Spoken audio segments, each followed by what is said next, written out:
네, 안녕하세요. 냉동찹차 전문 화물차 창업 경영 컨설턴트 미스터 리입니다. 오늘은 그 영업용 넘버에 대해서 조금 설명을 드릴까 합니다. 영업용 넘버 중에서도 이 법인 넘버, 임대 넘버, 개별 넘버 이렇게 세 가지 종류를 지칭해서 부르는 그 명칭이 있는데요. 이거에 대한 구별이 사람들이 좀 많이 헷갈려 하시는 것 같아서 이거에 대한 부분을 설명드리고자 합니다. 일단 이 세 가지를 한꺼번에 설명을 하자면은 너무 많은 시간이 좀 필요할 것 같아서 우선적으로 법인 넘버에 대해서 좀 설명을 드리고자 합니다. 일단은 이 법인 넘버라는 거는 어떤 의미일까요? 일단은 이거를 알기 위해서는 운수회사의 운영 체제에 대해서 조금 살펴볼 필요가 있습니다. 운수회사를 어떻게 차릴까요? 일단은 운수회사 법인을 차리기 위해서는 개별 넘버 2.5톤 개별 넘버 2개를 갖고 있던가 아니면은 5톤 개별 넘버 영업용 넘버죠. 영업용 넘버를 하나 갖고 있거나 이러면은 법인이 설립이 가능해요. 하지만 여기서 이 법인을 설립한 후에 물류센터와 거래처, 이 거래처를 이제 영업을 통해서 거래처를 얻고 물류센터와 거래를 맺을 수 있는 운수회사가 되려면은 운송사업 허가권이라는 게 필요합니다. 이 운송사업 허가권이라고는 이 허가권을 또 돈을 주고 개별 넘버처럼 돈을 주고 구입을 하셔야 돼요. 이게 뭐 그냥 뭐 세무서에 가서 내주세요 하면 나오는 게 아니라 돈을 주고 이 허가권을 돈을 주고 구입을 하셔야지 이 물류센터와 거래가 가능합니다. 그래서 이 물류센터랑 이 운수회사에서 법인을 설립을 하고 이 운송사업 허가권을 사서 이 물류센터를 영업을 통해서 거래를 맺고 이거를 통한 이제 물류센터와 거래를 하며 자기네 뭐 남바를 달고 있는 차를 그 물류센터에 집어넣고 그 물류센터 관리도 해주고 차량 관리죠. 차량 관리도 해주고 많게는 그 직원들 출퇴근부터 이런 현황까지도 이제 물류센터 직원을 투입해서 이런 식으로 관리를 해줍니다. 이런 식으로 관리를 하는 운수회사가 제대로 된 운수회사겠죠. 일단은 운수회사가 잠시만요. 이런 운수회사에서 관리하고 있는 물류센터에 그러면은 자기네 남바가 있을 거 아닙니까? A라는 운수회사와 B라고 하는 물류센터와 계약을 맺고 A라는 운수회사의 영업용 남바를 달고 있는 차량, 그 차량을 B라고 자기랑 거래하고 있는 B라는 물류센터에 투입을 시킵니다. 그러면 이 A라는 영업용 남바를 단 차량은 법인 넘버 혹은 직영 넘버라고 지칭을 합니다. 그렇죠? 이렇게 자기네가 직접 거래를 하고 있는 물류센터에 자기네 영업용 남바를 단 차량을 집어넣는 거, 그 차를 단 차량의 영업용 넘버를 법인 넘버라고 합니다. 그러니까 직접적인 관리를 받고 있는 이제 직계약을 맺은 상황인 거죠. 이게 뭐 하청을 받은 운수회사가 아니라 직계약을 맺은 운수회사. 잠시만요.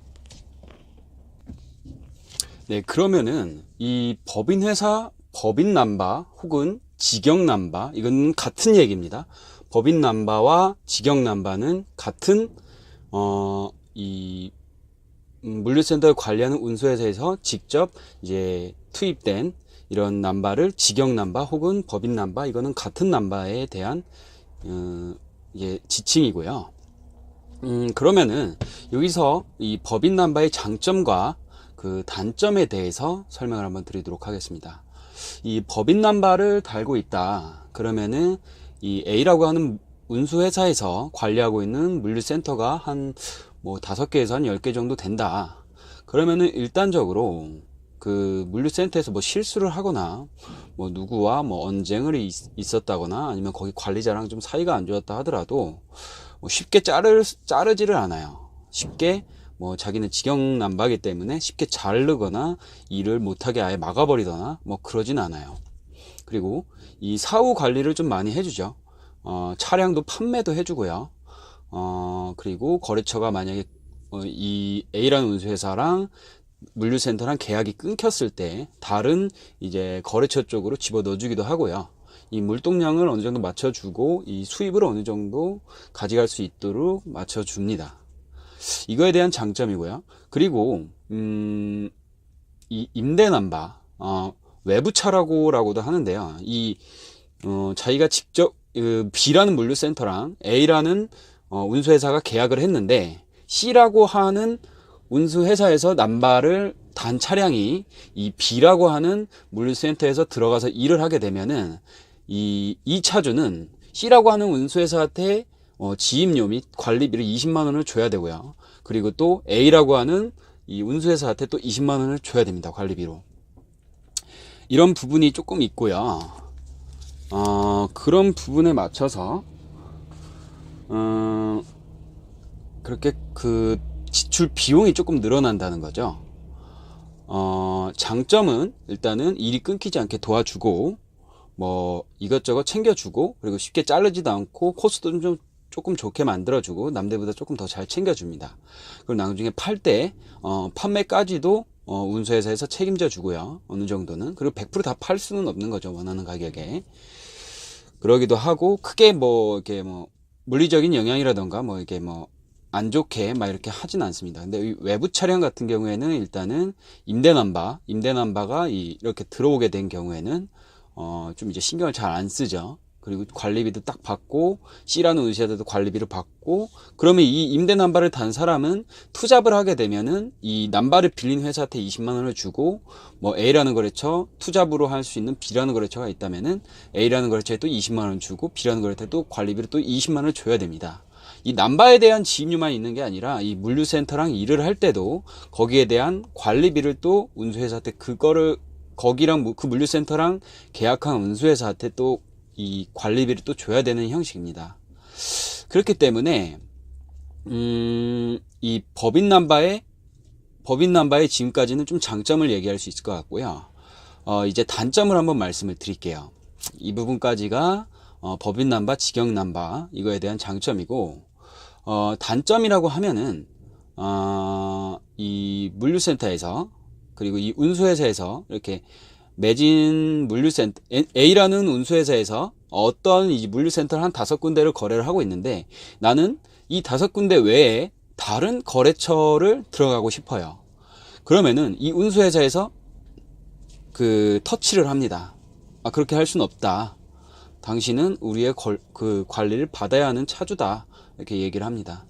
그래가지고 이 A라고 하는 운수회사의 직영 남바를 달고 있는 이 법인회사 차주는 A라고 하는 운수회사의 거래처에 대한 일을 최소 한 가지 이상은 해줘야 돼요. 거기를 벗어나기가 힘듭니다. 그 A라고 하는 운수회사에서 거래하고 있는 뭐 B, C, D, E, F라고 하는 이 물류센터 쪽에 한 가지 일은 최소한을 하고 투잡으로 뭐 다른 그 외부의 다른 얘네가 A라고 하는 운수회사가 관리하지 않는 다른 일은 할 수는 있지만 이 A라고 하는 운수회사에서 관리하고 있는 이 물류센터의 일은 반드시 한 가지는 하셔야 돼요. 이게 이 법인남바의 좀 단점입니다. 그러니까 자기가 그만두고 싶어도 쉽게 그만둘 수가 없다는 거죠. 마음에 들지 않으면 그만둘 수가 없는 거예요. 마음에 든다고 해도 이런 부분이 조금 문제가 되고요. 그리고 이 법인남바에서는 가끔씩 이제 좀 부가세 부분이라던가 이런 부분을 또 자기네들이 갖고 있다가 관리를 해주겠다 하면서 부가세 부분을 차주한테 안 주는 경우도 있고요. 좀 이런 부분이 좀 있어요. 그리고 자기네 남바고 운수해서 남바다 보니까 차주의 차를 갖고 자기가 이 대출을 받아 가지고 차주의 명의로 자기 회사 직원이나 이런 쪽으로 해서 대출을 받아 가지고 진행을 하는 경우도 있습니다. 이 사기치기도 쉽다는 거죠. 그런 부분도 있고 장단점이 조금 골고루 있는데 저는 웬만해서는 직영남바 같은 경우에는 큰 차에서는 직영남바를 들어가는 게 훨씬 좋고요. 그리고 2.5톤이나 1톤 같은 경우에는 워낙 좋은 거래처들도 많고, 거래처들도 계속해서 변경이 되고, 그리고 물류센터에서도 운수회사를 계속해서 바꿉니다. 1년 단위, 2년 단위로 더 입찰을 통해서 더 낮게 입찰한 운수회사랑 계약을 하기 때문에 계속 바뀌는 경우가 있기 때문에 임대남바가 좀 더 자유로울 수가 있다는 거죠. 안 좋게 변하더라도 더 나는 이건 나 이거 때려치고 나가야겠다 하는 임대남바가 오히려 작은 차에서는 좀 더 유리할 것 같고, 그것보다는 더 개별 남바가 훨씬 더 좋겠죠. 자기 남바를 갖고 있으면 누구의 소유도 안 받, 이렇게 누구의 관여도 안 받으니까 훨씬 좋은 건데, 이렇듯이 이 법인 남바의 장단점에 대해서 설명을 드렸고요. 마지막 결론으로 법인 남바는 큰 차에서는 오히려 추천을 좀 드리고요. 이 작은 차나 2.5톤, 3.5톤 혹은 5톤 단발이라던가 8바짜리, 10바짜리 아니면 1톤 같은 경우에는 임대 남바를 조금 관리비가 좀 더 들어가더라도 그쪽으로 더 추천을 좀 더 해드리는 바입니다. 이 법인 남바는 일반 임대 남바가 시세가 한번 다는데 400 정도라고 하더라도 이 법인 남바는 1000만원 정도를 요구를 해요. 최소 800에서 1000 정도를 요구해요. 비싼 데는 1500까지도 요구하고요. 그러느니 차라리 임대 남바를 다시면은 2년 계약은 하지만 웬만해서는 양아치 아닌 운수회사 같은 경우에는 웬만해선 띠라고 하지를 않거든요.